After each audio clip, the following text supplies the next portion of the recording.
හයි good morning හැමෝටම. ඔන්න අද නම් වීඩියෝ එක පටන් ගන්නෙ ටිකක් වැස්ස ටිකක් නෙමෙයි හොඳටම වැස්ස දවසකින් තමයි.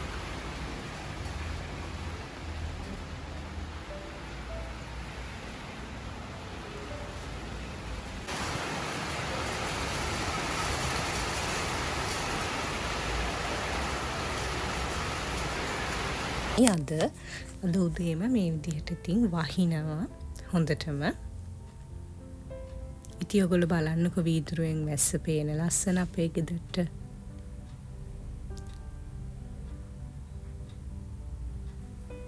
ඉතින් වැස්සත් ටිකක් වැස්ස දිහා බලාගෙන ඉඳලා වහිනකොට ඉතින් අපිට එක දේවල් කන්න හිතෙනවනේ නේද? ඉතින් මට හිතුණා හොඳ උණු පොල් රොටියක් තිබ්බනම් හොඳයි නේද කියලා. මොකද පැහි වගේකුත් ගෙදර හදනවා. ඒ නිසා මම ඉතින් ඉක්මනටම ගිහිල්ලා උණු පොල් රොටියක් හදාගන්න තමයි යන්නේ වැස්සත් එක්ක රස විඳින්න. ඉතින් මේ බලන්නකෝ අපේ පැහි එක රස පාටයි. තක්කාලි එහෙම හොඳට කිරි එහෙම දාලා හදාගත්ත පැහි කරියත් එක්ක ඉතින් උණු පොල් රොටි එකක් හොඳටම ගැලපෙනවා. ඉතින් පොල් රොටියත් ඊට පස්සේ මම ඉක්මනට හදාගත්ත පොල් ටිකක් වැඩිපුර දාලා හදාගන්න. එතකොට හරිම රසයි. පිටි වැඩි කරන්නේ නැතුව පොල් ටිකක් වැඩි කරලා පොල් රොටි එක හදාගත්තාම රස වැඩි. හරි අපි පොල් රොටි එක නම් රෙඩි. දැන් ඉතින් මම පැහිත් එක්ක රස බලන්න තමයි යන්නේ. ඉතින් මේක නම් මාරම රසට තිබුණ අපේ වැහි බර කාලගුණයත් එක්ක හොඳටම මැච් වෙනවා ඉතින් මේ පොල් රොටිය.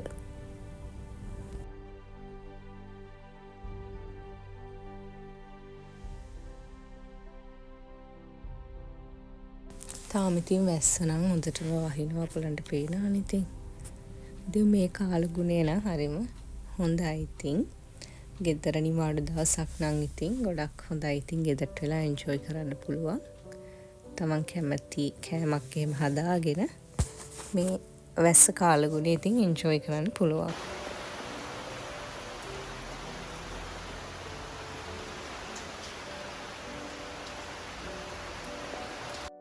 ඊපස්සේ මට හිතුණා හොඳ කොෆි එකක් හදාගන්න ඕන කියලා.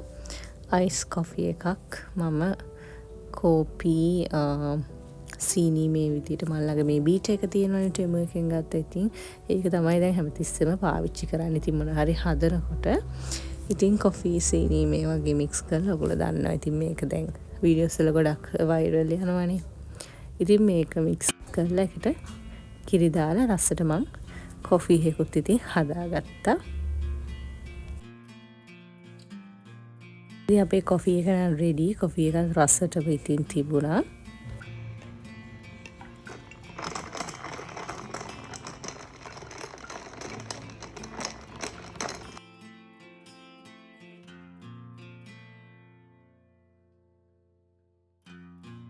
හරි ඉතින් කොෆි එකත් එන්ජොයි කරලා හරි ඉතින් ඔහොම ටිකක් වෙලා ගිහිල්ලා ඉතින් වැස්ස පොඩ්ඩක් පස්සේ අඩු කරා. වැස්ස පොඩ්ඩක් පෑවුවා. ඊට පස්සේ ඉතින් මම වීඩියෝ එකක් ගත්තා. ඔයගලන්ට පෙන්නන්නේ. ඒ වුණාට තාම අඳුරු ගතිය තියෙනවා. ඉතින් වැස්ස ටිකක් අඩු කරා.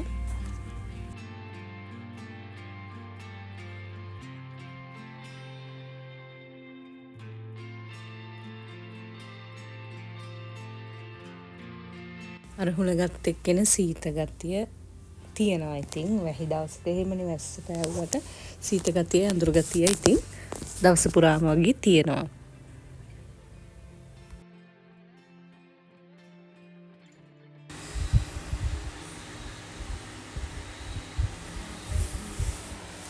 ඊට පස්සේ ඉතින් මෙයත් එක්කත් පොඩ්ඩක් සෙල්ලම් කරා.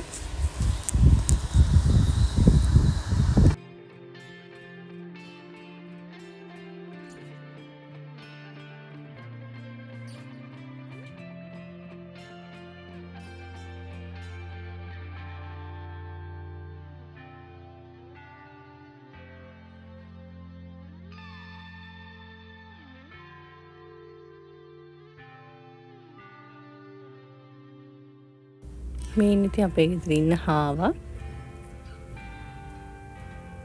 හාවට ඉතින් මෙයාගෙන් නම් අනතුරක් නැහැ. මොකද එයාව දන්න නිසා හොඳට. එයා ඉතින් කුඩුවේ ඉතින් ඉන්නවා. දවසෙම ඉතින් අපි කෑම දෙනවා. කෑම කකා ගොඩක් වෙලාවට ඉතින් එයා කුඩුවේ තමයි ඉන්නේ ඉතින්. මෙයාත් ඉතින් දවසේ වැඩි වෙලාවක්ම ඉතින් මෙතනට වෙලා පාර දිහා බලාගෙන තමයි ඉතින් ඉන්නේ. ඒකනේ අපි ගේට් එකත් මේ ටික දාලා තියෙන යාට පාර බලන්න පුළුවන් වෙන නිසා. නැත්තම් පවුන ඉතින් ගේ ඇතුළටම වෙලා හිර වෙලා ඉන්න හින්දා එයා ඉතින් පාර දිහා බලාගෙන තමයි දවසම ඉන්නේ මෙතනට වෙලා. හරි දැන් එහෙනම් අපි දවල් කෑම ගමු. අද දවල්ට ෆ්‍රයිඩ් රයිස් හදලා තිබුණා. ඉතින් chili paste උයි අද chicken නෙමෙයි මාළු තමයි බැදලා ෆ්‍රයිඩ් රයිස් එක කෑවේ. ඉතින් ඒකත් රසල තිබුණා. ෆ්‍රයිඩ් රයිස් එකක් නෙමෙයි අතරම එළවලු බතක්. ඉතින් chicken ඉතින් හැමදාම කද්දිත් එපා වෙන හින්දා මාළු බැදලා කන්න හිතුණා. ඉතින් ඒකත් රසල තිබුණා. chili paste එක.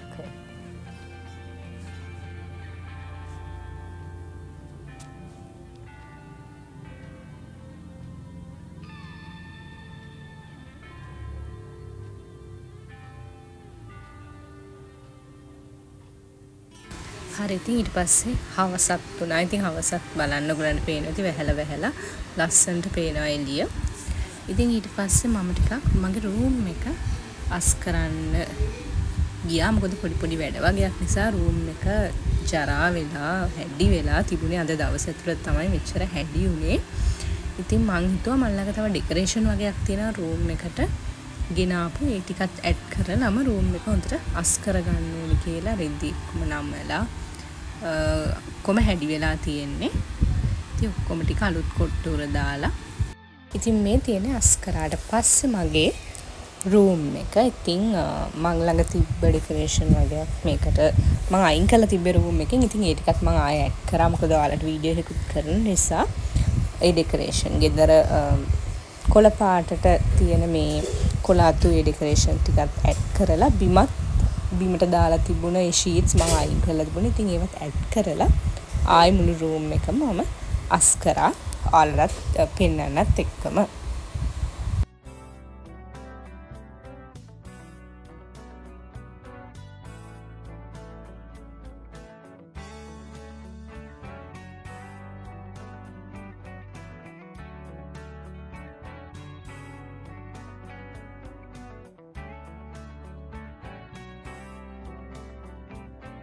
ඉතින් ඔයගලන්ට මේ කොළ පාටට පේන සේරම ගස් අතු වගේ පේන සේරම ඇත්තේ ඒවා නන් නෙමෙයි. මේවා ප්ලාස්ටික් ඩෙකරේෂන්ස් තමයි මේ සේරම ටික.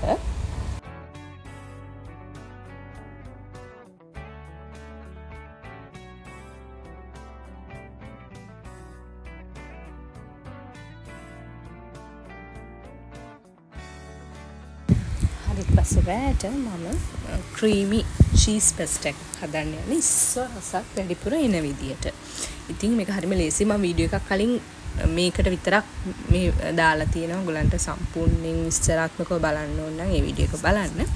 මෙතෙන්දි මම ඉක්මනට කියන් යනවා. ඔයගොල්ලෝ කැමති පෙස්ට් වර්ගයක් අරගෙන ඒක ටිකක් බාගෙට වගේ තම්බ ගන්න. මොකද මේ ක්‍රීම් එකෙත් ආයෙ තැම්බෙන නිසා ගොඩක් බෙරි වෙන්න තම්බ ගන්න එපා. ලුණු දාලා තම්බගෙන ඊට පස්සේ ඉස්සු ටිකක් වෙනම තම්බලා අරගෙන බ්ලෙන්ඩර් ජාර් එකට ඉස්සු ටිකයි තක්කාලි පොල් කිරි එකතු කරලා හොඳට ක්‍රීම් එකක් එන විදියට මික්ස් කරගන්න. අර ඉස්සෝ වල තියෙන අඬු සේරම ගලවලා අයින් කරලා තමයි බ්ලෙන්ඩ් කරන්නේ. නැත්නම් ඒව හිටින හින්දා හොඳට ක්‍රීම් එකක් එන විදියට බ්ලෙන්ඩ් කරගන්න. ඊට පස්සේ ඒකටම පාන් පිටි පොඩ්ඩකුත් ඇඩ් කරලා ආයෙ බ්ලෙන්ඩ් කරගන්න.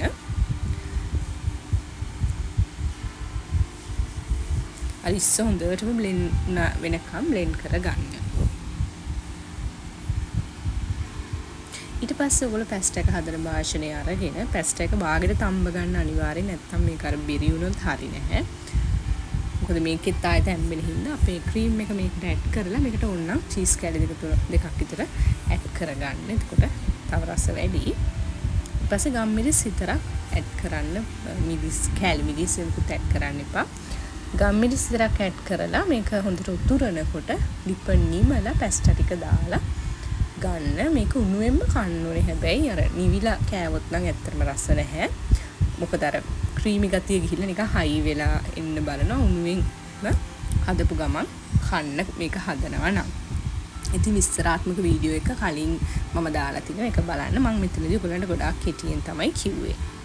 ඉතින් මේක මම රෑට ලේසියෙන් ඉක්මනටම හදා ගන්නවා.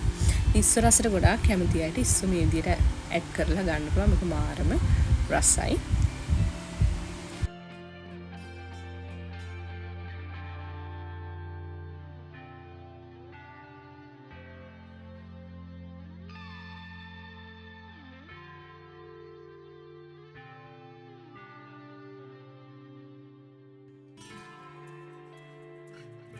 හරි ඉතින් මගේ අද දවසේ ඔන්න ඔය විදිහට තමයි ගෙවිලා ගියේ. අද ටිකක් දිග vlog එකක් වෙයි.